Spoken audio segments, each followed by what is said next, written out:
1º de fevereiro de 2026, final da Supercopa Rei, onde o campeão brasileiro enfrenta o campeão da Copa do Brasil. E nesta edição, Flamengo de um lado e Corinthians de outro. Um jogo único e o Corinthians vence de 2-0. O Corinthians é campeão, super campeão. Roda a vinheta pra gente comentar mais o jogo.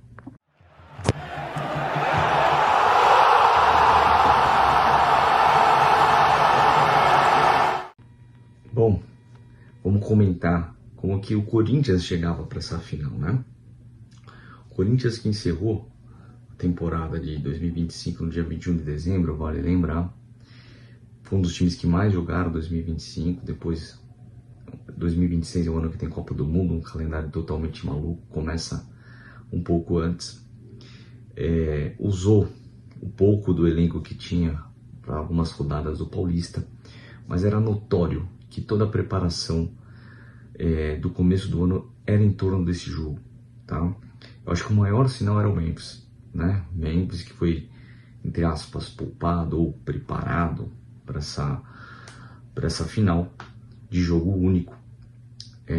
Só teve seu primeiro jogo na semana que precedeu a final, no jogo do Campeonato Brasileiro, jogou alguns minutos ali para pegar um pouco de ritmo, né? Então o Corinthians depositava muita esperança nesse título, tanto que se submeteu a uma troca de mando de jogos com o Santos para conseguir não perder um dia de descanso para os jogadores por conta da final. Então, diretores, comissão técnica e jogadores todos muito imbuídos para conseguir esse título.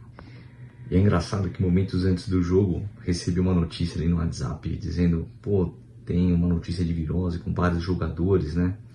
E eu pensei, isso aqui tá com cara de fake news, né? E aí, depois, no decorrer da noite do domingo, a gente vê que aquilo foi verdade, né? O Roberto deu declarações, depois outros jogadores também entrevistas. Então, jogadores do Corinthians que não ficaram 100%, né, pro jogo, ou que até estavam, mas perderam bastante nesses últimos dias aí por conta desse quadro clínico. E antes de comentar do jogo em si, só um parênteses, né? Uma hora antes da final, o Corinthians feminino jogava em Londres a final do Mundial, primeiro Mundial feminino, e o Corinthians enfrentou o Arsenal, né? Jogo em Londres, né? E as brabas foram muito brabas mesmo. O jogo foi 3-2 para o Arsenal, tá? Jogo decidido na prorrogação. Mas assim, um time bater o Arsenal, né? Bater um time inglês no campeonato feminino, aí, é quase que como a seleção brasileira ganhar da seleção americana no basquete, cara. É algo absurdo, e as brabas bateram de frente e por pouco não levaram para os pênaltis, onde o Corinthians poderia ter uma sorte melhor, ou até mesmo na prorrogação, né? Mesmo assim, uma menção honrosa às brabas.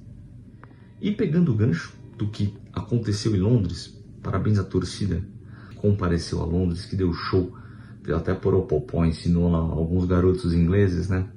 O que falar da torcida do Corinthians, né? Para quem não sabe, foram mais de 180 ônibus que saíram de São Paulo só de organizadas, tá? Então, assim, tiveram outras pessoas que foram de ônibus também, de carro, de avião, que moravam por Brasília. O Corinthians foi mesmo para dividir o estádio com o Flamengo em número, né? Porque na garganta não deu nem pro cheiro, né? Então, assim, o Flamengo tomou pau na arquibancada e no campo. Talvez por isso que eles não quiseram jogar no Maracanã, né? Que aí o vexame ia ser maior. Bom, dito isso, vamos já voltar agora para a final. Vamos falar da final. A gente brinca com aquele negócio da lei do ex, né? E para mim teve a lei do ex, sim, de técnico. Dorival Júnior, que todo mundo sabe, né? Foi campeão no mesmo ano no Flamengo, né? Campeão brasileiro e campeão da Copa do Brasil e da Libertadores, e mesmo assim ele foi demitido numa virada de ano. Ele era o técnico do Corinthians, né? E amargava essa passagem aí pelo Flamengo. E para mim teve um gol, né, de técnico aí, porque ele arma um time muito bem, tá? O Corinthians vai a campo com o Hugo Souza no gol, Mateuzinho, Gustavo Henrique, Bidon na lateral esquerda e a primeira surpresa na zaga. Ele saca André Ramalho e põe Gabriel Paulista. Até o momento que eu estou gravando esse vídeo, eu não vi nenhuma resposta do porquê que o André Ramalho saiu, se ele foi um dos afetados da virose, tá? Mas fato é, Gabriel Paulista já dava indícios que poderia ganhar essa posição no jogo da semana, tá? Na estreia do Campeonato Brasileiro. E foi uma aposta dele. Ramalho, que realmente não estava se firmando, né? Fez uma boa reta final de 2025, mas em 2026 não estava se firmando. Ele apostou no Gabriel Paulista e foi muito feliz. O Gabriel Paulista fez o primeiro gol, já a gente fala disso. No meio de campo, e aí para mim que foi o grande X da questão do Dorival. Ele começa com o Ranieri e daí ele põe o menino André, completa o meio de campo com Carrillo e Bidon, na frente Memphis e Yuri. Memphis e Yuri é o que a gente já sabia. Agora vamos falar um pouco mais desse meio de campo, porque a escolha do André para mim foi chave, tá? Muito provavelmente se José Martínez estivesse, a vaga seria dele. E óbvio, ele já em ritmo e com jogos e tudo mais, minutagem, acho que ele seria o titular. Mas dadas as circunstâncias, a escolha do André foi muito importante. Porque ele conseguiu colocar uma marcação muito mais forte ali, sustentar melhor o meio de campo, não sobrecarregar o Ranieri como vem acontecendo em jogos recentes, até mesmo com o próprio Flamengo. Então ele foi muito importante na marcação, sem contar que ele conseguia ter um pouquinho mais de qualidade de passe ali do que o Ranieri, por exemplo, ou até do que o Martínez. Carrillo, para mim, que era uma grande dúvida na hora que eu vi o nome na escalação, eu confesso, mas que fez uma ótima partida, tá? O Bidon, para mim, já vou falar do Bidon na análise individual, e Memphis e Yuri na frente, tá? Então, assim, o Dorival, para mim, usou um pouco na escalação, sim, mas deu muito certo e passa muito pela mão dele. Como eu disse, o gol, a lei do exotécnico. Bom, começa o jogo aqui, anotei aqui alguns momentos, né? Com menos de um minuto, aí tem uma arrancada pelo lado direito, o Yuri cruza, o Memphis chega atrasado de carrinho, aí o Flamengo tem algumas chances, né? Acho que um chute de fora da área do Eric Pulgar, depois um chute, acho que do Carrascal, que vai em cima do Hugo, mas tinha muita gente na frente, então teve ali um pouco de dificuldade. Depois o Corinthians chega, o Bidon chuta de fora da área, então começou a ficar um jogo bem equilibrado. E eis que aos 25 minutos o Corinthians tem um escanteio, né? Eu esperava que a bola fosse na área, o Memphis toca para trás. Eu esperava que fossem cruzar, não cruzaram, tocaram mais para trás pro Carrillo. Agora eu falei, agora vai cruzar. E não cruzou, rolou mais atrás ainda pro Mateuzinho ali, perto do meio de campo ali. E eu pensei, joga logo essa bola na área, eu já estava tendo um infarto quase. Mateuzinho joga a bola para a área, uma jogada ensaiada. Gustavo Henrique cabeceia para trás. E o improvável aparece da final. Gabriel Paulista, de esquerda, chuta, faz o gol, 25 minutos, tá lá, caralho, vai Corinthians. E nisso, a torcida do Corinthians já domina o estádio, domina mais ainda, a torcida dos caras sentada, né? Só esperando o jogo, assistindo. E o time do Corinthians começa a corresponder e 10 minutos depois, a chance clara. O André arranca num contra-ataque, toca pro Bidon avança, vê o Memphis do outro lado do campo livre, consegue um passe perfeito. Uma pausa.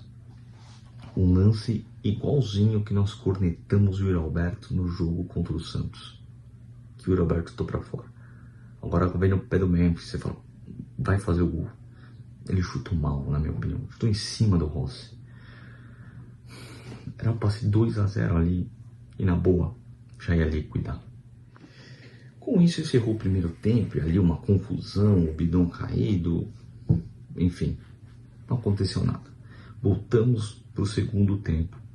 E o VAR, depois de 15 minutos analisando, vendo uma cotovelada, né? Não sei o que eles estavam tentando achar. Ou melhor, tentando não achar. Chama o árbitro e fala de uma possível agressão. Clara agressão. Carrascal é expulso, então o Flamengo começa o segundo tempo já com um a menos. Felipe Luiz mexe no time, vai para frente, acho que quase perto dos 5 minutos, tem um cruzamento na área, o Flamengo de cabeça acerta o travessão, mas até então quase que nenhum perigo pro Corinthians, tá? Teve essa chance, depois só vai ter uma no final do jogo, mas a verdade é que o Flamengo não criou quase nada, o Hugo não precisou fazer grandes defesas, etc, tá? E aí, logo depois, teve um gol do Memphis, né? O Bidu cruza a bola pro Yuri, o Yuri recebe, chuta mal, o Rossi dá rebote, vem pro Memphis, o Memphis chuta pior ainda, mas mesmo assim tem um rebote, e aí sim ele estufa as redes. Gol, porra, 2-0, é nóis.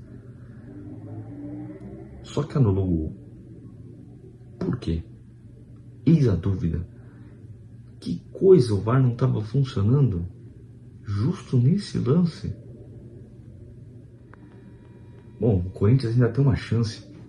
Uma bola roubada pelo Caio César, que estreou, ganhou uns minutos já. Cruza para trás, o Yuri gira no domínio, chuta de esquerda, acerta a trave. E o jogo já caminhando ali pro final. Já nos acréscimos, tem uma bola na área do Corinthians. Lucas Paquetá, recém-chegado ao Flamengo, né? De volta, repatriado, vamos dizer assim. Domina a bola na pequena área e chuta fora. Um gol ali praticamente ia determinar um empate.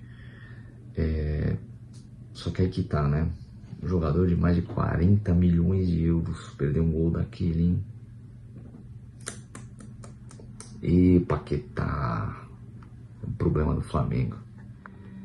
E para sacramentar, o Flamengo tentando ir ao ataque, o Corinthians intercepta uma bola, Gustavo Henrique, afasta de cabeça, Caio César, ali como talvez o único recurso que restava ali, mas sou um pouco até nojento, dá uma de calcanhar, e a bola sobra pro Yuri, sozinho, livre, condição legal, dá um chapéu no Rossi, completa de cabeça. Finalmente o nosso segundo gol. Finalmente. O VAR tentou analisar, tentou encontrar alguma coisa, mas não tinha. Final de jogo. Corinthians 2, Flamengo 0. É nóis. Só para finalizar, vamos passar aqui alguns jogadores, tá? O Hugo praticamente não trabalhou, tá? No primeiro tempo fez boas defesas importantes, mas só. Gostei muito da partida do Mateuzinho, tá? Ele foi muito seguro ali defensivamente, pouco apoiou, né? Verdade, mas também não precisou, tá? Ele cumpriu muito bem o papel defensivo, tá? O Bidu na outra lateral também fez um jogo muito bom. Miolo de zaga, Gabriel Paulista aproveitou a chance, na minha opinião, tá? Claro que ainda falta pegar o ritmo, ele não é nenhum garoto, então tem toda a parte de ver quanto ele aguenta, mas fez uma boa partida. Gustavo Henrique, para mim, mais uma vez um monstro na zaga, jogou muito, jogou muito. Vamos partir para o meio de campo. Ranieri foi fundamental, tá? Ele por vários momentos atuou ali como terceiro zagueiro, e isso eu tenho certeza que confundiu ali muito o ataque do Flamengo. O André, que eu já citei aí, garoto espetacular, mais uma vez fez uma puta partida, marca bem, tem uma disposição absurda, o condicionamento físico em alta, né? O cara é jovem pra caramba. Carrillo, para mim, como eu disse, surpreendeu, tá? Fez uma ótima partida, ele tecnicamente quando quer, absurdo, né? Desde que ele teve aquela lesão no ano passado, ele ainda não conseguiu emplacar bons jogos, enfim, mas fez hoje uma boa partida. Bidon, cara, o que eu vou falar do Bidon, né? O cara foi eleito o melhor da partida, né? Se o Paquetá vale 40 milhões de euros, o Bidon, cara, a gente vende o Bidon pra quitar a arena, tá? É isso. De brinde leva o Hugo Farias, lateral. Memphis e Yuri. Vamos falar do Memphis. Memphis não jogou bem, então, na minha opinião. É uma pessoa fundamental pro elenco e tudo mais. Quase que 50% do prêmio que o Corinthians vai ganhar tem que ser endereçado a ele, né, por contrato, mas isso é uma outra história. Mas ele não fez uma boa partida, tá? Poderia ter decidido no lance do primeiro tempo, como eu disse. Para mim foi um pouco abaixo, mas também foi o segundo jogo dele na temporada, né? Vamos ver como que ele vai se comportar nesse primeiro semestre, já que a gente sabe que o foco dele é a Copa do Mundo. E o que falar de Yuri Alberto? O que falar de Yuri Alberto? Yuri Alberto que gostaria que Freud o conhecesse para tentar decifrar para a gente o que é Yuri Alberto. Aquele que perde gols fáceis e faz os mais difíceis, né? Aquele que no mesmo jogo que a gente xinga, a gente fala como que ele fez esse golaço. Depois ele falou que tinha um quadro de virose que atrapalhou, não fez uma boa partida durante o jogo, mas assim, o cara, ele tem muita força de vontade, o cara não desiste nunca. E o que falar? Ele fez gol na final do Paulista, ele fez gol na final da Copa do Brasil e fez gol na final da Supercopa. O que falar dele? Bom, e é isso aí, aberta a temporada de 2026 para o Corinthians, com um título maravilhoso, maravilhoso. A Globo não gostou, a CBF não gostou, não era isso que ele queria, a mídia no todo, né? Não só a Globo, né? Que pena, né? Não deu. Corinthians, né? É difícil, né? Corinthians abre a temporada com esse título muito, muito importante. Quem sabe não temos mais títulos esse ano, né? Força no primeiro semestre, o Corinthians vai ter. Acho que o segundo semestre é dúvidas, porque tem as saídas, né, prováveis. Mas uma coisa por vez. Vamos focar nesse primeiro semestre. O Corinthians tem condições de fazer ótimas campanhas, tá? E é isso, tá? Gostaria de saber dos seus comentários. O que você achou do jogo? Você concorda comigo? Você discordou comigo em algum ponto? Comenta aí pra gente analisar e te responder, tá bom?